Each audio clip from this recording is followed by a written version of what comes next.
Imagine a moment in history where 400,000 people gather in harmony, united by a shared vision of peace, love, and music.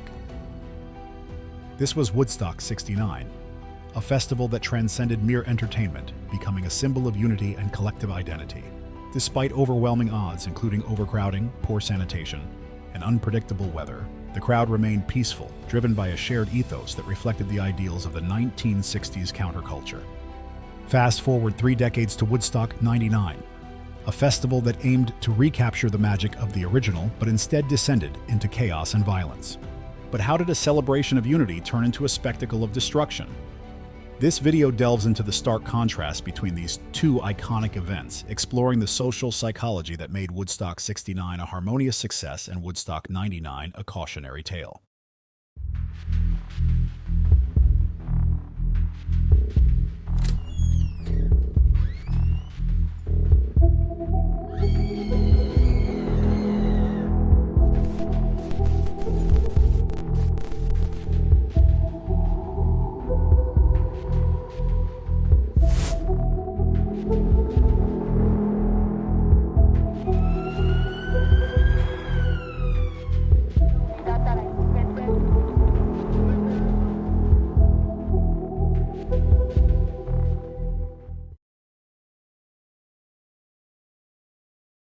In the summer of 1969, Woodstock became a defining moment for a generation, a gathering that epitomized the ideals of peace, love, and music. Over 400,000 people converged on a farm in Bethel, New York, for what was advertised as 3 days of peace and music.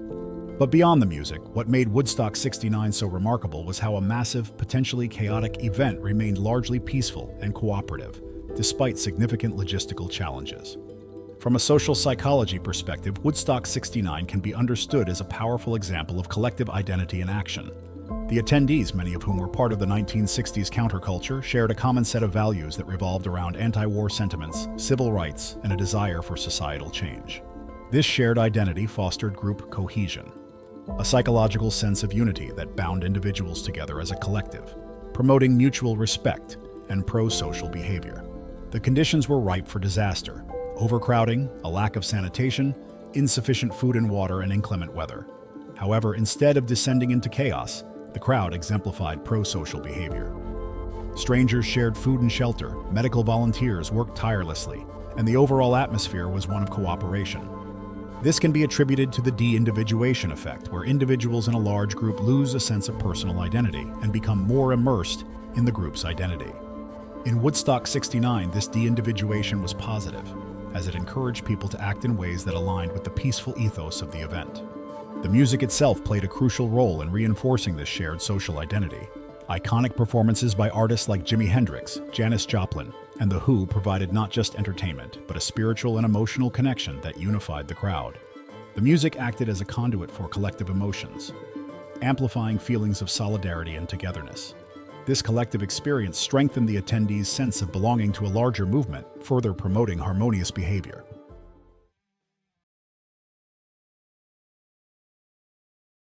Three decades later, Woodstock '99 aimed to revive the spirit of the original festival, but instead it became infamous for its violence, fires, and widespread chaos. Held in Rome, New York, the event attracted around 400,000 attendees, but the atmosphere was starkly different from that of 1969.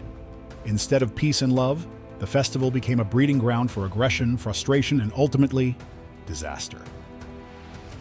The social environment in 1999 was markedly different from that of the late 1960s. The optimism and idealism that had fueled the original Woodstock were replaced by a more cynical and consumer-driven culture. The music scene had also evolved, with aggressive genres like nu metal dominating the lineup. Bands like Korn, Limp Bizkit, and Rage Against the Machine were headliners, and their performances often encouraged high-energy, sometimes violent crowd behavior. What played a role in Woodstock '99's descent into chaos was group polarization, a social psychology phenomenon where people in a group become more extreme in their attitudes and behaviors through discussions and shared experiences. The aggressive music, combined with an already frustrated and overheated crowd, amplified negative emotions. The more people fed into the aggressive energy, the more the crowd's behavior escalated, moving from excitement to destructiveness. The festival's conditions further exacerbated these negative feelings. The extreme heat, Lack of shade, overpriced food and water, and poor sanitation created a situation ripe for situational frustration. This frustration, according to the frustration-aggression hypothesis, can lead to aggression when individuals perceive they are being blocked from achieving their goals, in this case, basic comfort and safety. As the festival progressed, the sense of de-individuation among attendees increased. Unlike the positive de-individuation seen in Woodstock 69, where the loss of personal identity led to pro-social behavior, the anonymity in 99 led to anti-social behavior. Individuals feeling less accountable for their actions in the large crowd engaged in vandalism, looting, and even sexual assaults. The crowd's behavior spiraled further out of control, culminating in the infamous fires set during the festival's final hours. Chaos erupted at Woodstock 99 as the crowd spiraled out of control and people seemed to lose all sense of restraint. It was as if they turned into animals, driven by raw emotion, with no regard for the consequences of their actions. Destruction became a form of entertainment, and the festival grounds descended into a scene of fire, violence, and destruction. The atmosphere of peace and music was replaced by one of anarchy as the crowd's primal instincts took over, leaving a trail of devastation in their wake. The event's organizers failed to provide adequate security or infrastructure to manage such a large and increasingly volatile crowd. Their focus on profit over safety contributed to the festival's downfall as attendees felt exploited, further fueling their anger and destructive behavior. Woodstock 69 remains a symbol of what can happen when a large group of people come together with a shared positive purpose. The collective identity and pro-social behavior that emerged during the festival turned what could have been a logistical nightmare into a peaceful, cooperative event. On the other hand, Woodstock 99 serves as a cautionary tale about the dangers of group polarization and de-individuation in a high-arousal negative environment. When the social fabric that holds a group together frays, chaos and destruction can quickly follow.